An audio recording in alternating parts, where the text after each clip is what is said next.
तो ये हमारे भारत माता का उपकार है, उसकी भक्ति वो हम सबको जोड़ती है। हम रहे ना या ना रहे, भारतीय रहना चाहिए।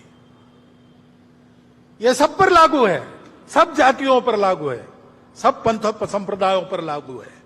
हमारे देश में इतने सारे पंथ संप्रदाय है पहले से, विदेशी आक्रांताओं के कारण और भी कुछ आ गए, चलो रह गए हमारे यहां। हम सर्वसमावेशक है, हम सबको स्वीकृत करते हैं, सबके लिए लागू है भारत माता की भक्ति।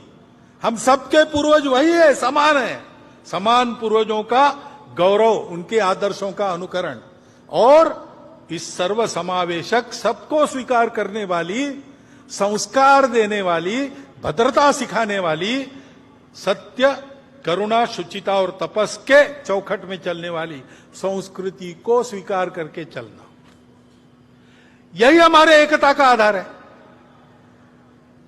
उसी से एकता निकलती है। स्वार्थ के आधार पर एकता होती है क्या? तुम मुझे ये दो, मैं तुम्हें वो दूंगा, ये सौदा कितने दिन चलेगा? ये चलता नहीं। राष्ट्र की एकता सौदों के आधार पर नहीं होती। राष्ट्र की एकता अपनेपन के कारण होती है। वो स्थायी अपनापन इन तीन बातों से हमको मिलता है, लेन देन से नहीं मिलता है। बहुत लोग मिलते हैं, वो चिंतित है। देश में जो छोटी मोटी घटनाएं होती है, ऐसी छोटी मोटी ही होती है, लगभग पूरे समाज में एकता का वातावरण है, लेकिन उसको तोड़ने का प्रयास तो हो रहा है, इसलिए वो चिंतित है। आकर मिलते हैं, कहते हैं कि ये फितना फसाद और कितान ठीक नहीं, यानी आपस में संघर्ष ठीक नहीं, एक दूसरे को मारना ठीक नहीं, हिंसा ठीक नहीं है, विवाद ठीक नहीं है। उसके जगह सुलह, समलामती और अमन पर चलना चाहिए। आपस में बात करनी चाहिए, सुरक्षित रहना चाहिए, शांति से रहना चाहिए। ये बात ठीक है, ऐसे ही चलना चाहिए। उसको करना है तो ये बात ध्यान में रखनी पड़ेगी कि हम लोग दिखने में अलग है, वास्तव में अलग नहीं है। हमारी पूजाएं अलग अलग है, भाषाएं अलग अलग है। हो सकता है पूजाएं एक दो बाहर से भी आई हो, दिखने में हम अलग है, लेकिन अलग अलग लोगों को यहां एक होने की बात ही नहीं है, जो पहले से एक थे और जिनमें ये सारी विविधता का पूर्ण स्वीकार पहले से था। ऐसे हम एक लोग हैं, अपनी एकता के इन तीन सूत्रों को भूल गए, इसलिए आज आपस में हम एक दूसरे को अलग अलग मान रहे हैं। वो भूलना और अपनी एकता को याद करना, ये करेंगे तब हम जुड़ेंगे। उसी आधार पर हमको फिर से जुड़ना है। हमारी समस्याएं हैं, आपस में हमारे है कुछ विवाद हो सकते हैं। विकास चल रहा है तो विकास में हमको कुछ चाहिए, ज्यादा चाहिए, मुझे चाहिए, ये स्पर्धा है। मन वचन कर्म से सारा समाज ऐसे ही चल रहा है, ऐसा नहीं है। आप तो ऐसा कहते हैं लेकिन वहां तो वैसा होता है, ये परिस्थिति है। सबका ऐसा नहीं है, लेकिन जिनको ऐसा होना है और देश को ऐसा बनाना है, उनको ध्यान में रखना पड़ेगा कि पहले ये सब ठीक हो, बाद में हम एक होंगे, ये बात नहीं चलेगी। क्योंकि ये सब ठीक नहीं, इसका कारण हमने उस अपनेपन को भुला दिया, यही है। और इसलिए पहले हमको अपने में उस अपनेपन को रखना पड़ेगा।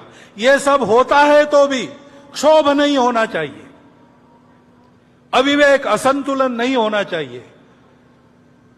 ऐसे टर्बुलेंस में भी हमको अपना दिमाग ठंडा रखकर सबको अपना मानकर चलना पड़ेगा। धीरे धीरे सबको अपने साथ चलाना पड़ेगा। अपनेपन की दृष्टि आ गई तो उसके आधार पर इन सारी बातों के समाधान होंगे, अन्यथा दूसरा कोई समाधान नहीं। ये बातें उपायों से नहीं ठीक होती, व्यवस्थाओं से ठीक नहीं होती। ये मलम पट्टियां होती है जो कालांतर में निकल जाती, नए घाव भी बनते हैं, और घाव तो बहुत गहरे हैं। भारत विभाजन जैसी घटना का घाव बहुत गहरा। इसलिए बल संपन्न संगठित समाज बनाने का काम संघ कर रहा है। सावधान रहना है, क्योंकि अब आने वाले दिन भी अब चुनाव के दिन है। अभी राज्यों की चुनाव है, आगे लोकसभा का है। चुनाव में तो खूब गाली गलौज चलेगी, प्रचार चलेगा लोगों को इधर से उधर लाने का। उसमें ये हथकंडे और बढ़ सकते हैं। जहां उद्देश्य नहीं वहां भी उद्देश्य चिपका कर बातें हो सकती है। ध्यान में रखना, चुनाव में मतदान करना हर नागरिक का कर्तव्य है। वो हम सब ने करना चाहिए, मतदान को छोड़ना नहीं चाहिए। वो हमारा राष्ट्रीय कर्तव्य है। नागरिक राष्ट्रीय कर्तव्य करे, इसलिए संघ के स्वयंसेवक काम करेंगे।